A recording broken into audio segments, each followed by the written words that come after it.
è stato sempre presente in questi luoghi, utilizzando le grotte originarie, modellandole, facendone propria dimora, propria abitazione, proprio luogo di culto.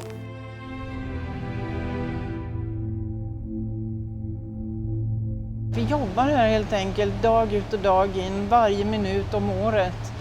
Och vi kommer inte att göra det under 100 000 år. Det kan man säkert garantera att vi inte kommer att kunna klara. Seuraavan 20 vuoden aikana IAEAn ennusteiden mukaan niin jopa 300 uutta ydinvoimalaa rakennetaan.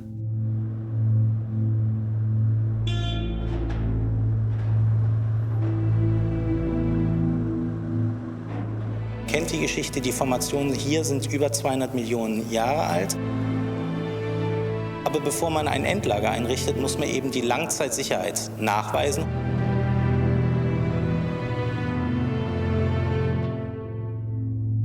Das Problem des Atommülls ist die Achillesferse der Atomkraft. Es gibt in Deutschland keine Lösung, was zu tun ist mit dem Atommüll, wie es auch in keinem anderen Land der Welt eine solche Lösung gibt.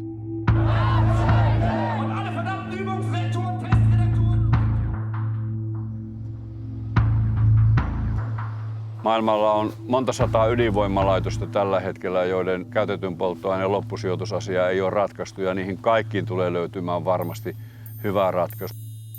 Suomija išeiti su pasiūlymu, kad yra pasiruošusi priimti kitų šalių tam tikrą atliekų kiekį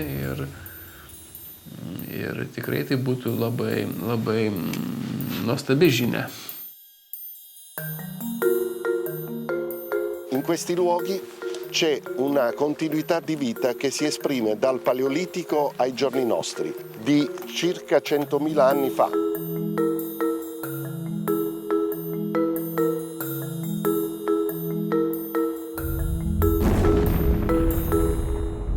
Wir haben da eine Rakete ins All geschossen und wir haben keine Ahnung, wie wir die Besatzung dieser Rakete wieder zurück auf die Erde bekommen.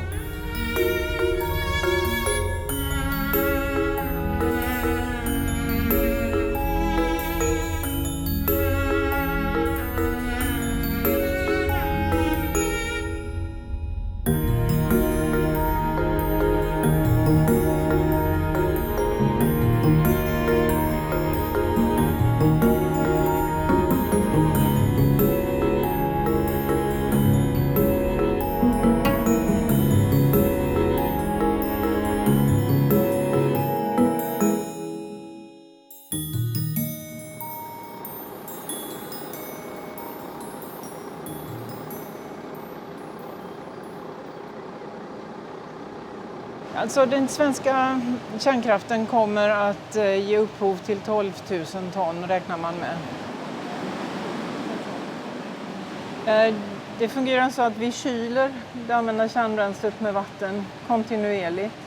Och vi använder också vatten som strålskärm. Det betyder att vi kan alltså stå här och titta ner på det använda kärnbränslet som ligger här nere i de här bassängerna.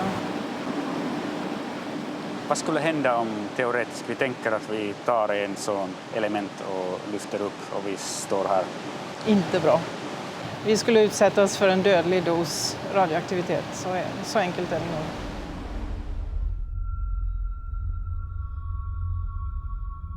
Ydinvoimaloiden käytettyä polttoainetta säilytetään samanlaisissa vesialtaissa ympäri maailmaa.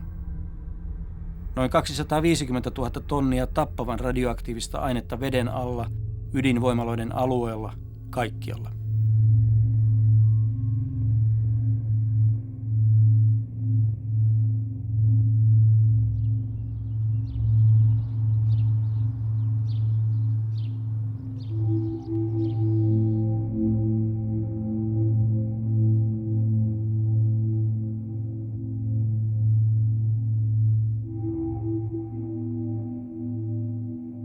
Ignalinan ydinvoimalaitos Liettuassa suljettiin vuonna 2009.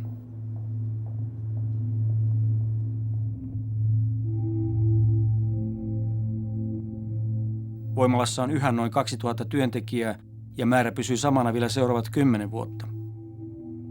Sulkemisesta aiheutuvat kulut maksaa lähes kokonaan Euroopan unioni, eurooppalaiset veronmaksajat.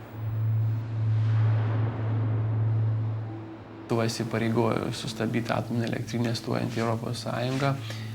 Ir sutarta, kad Europos Sąjunga padės Lietuvai nutraukti eksploataciją, išmontuoti elektrinę, taip pat sutvarkyti atliekas ir dėl to šiuo metu tai yra Europos Sąjungos pinigai, kuriais finansuojama ir naujų objektų statyba, tame tarpe ir branduolinio kuro saugyklos.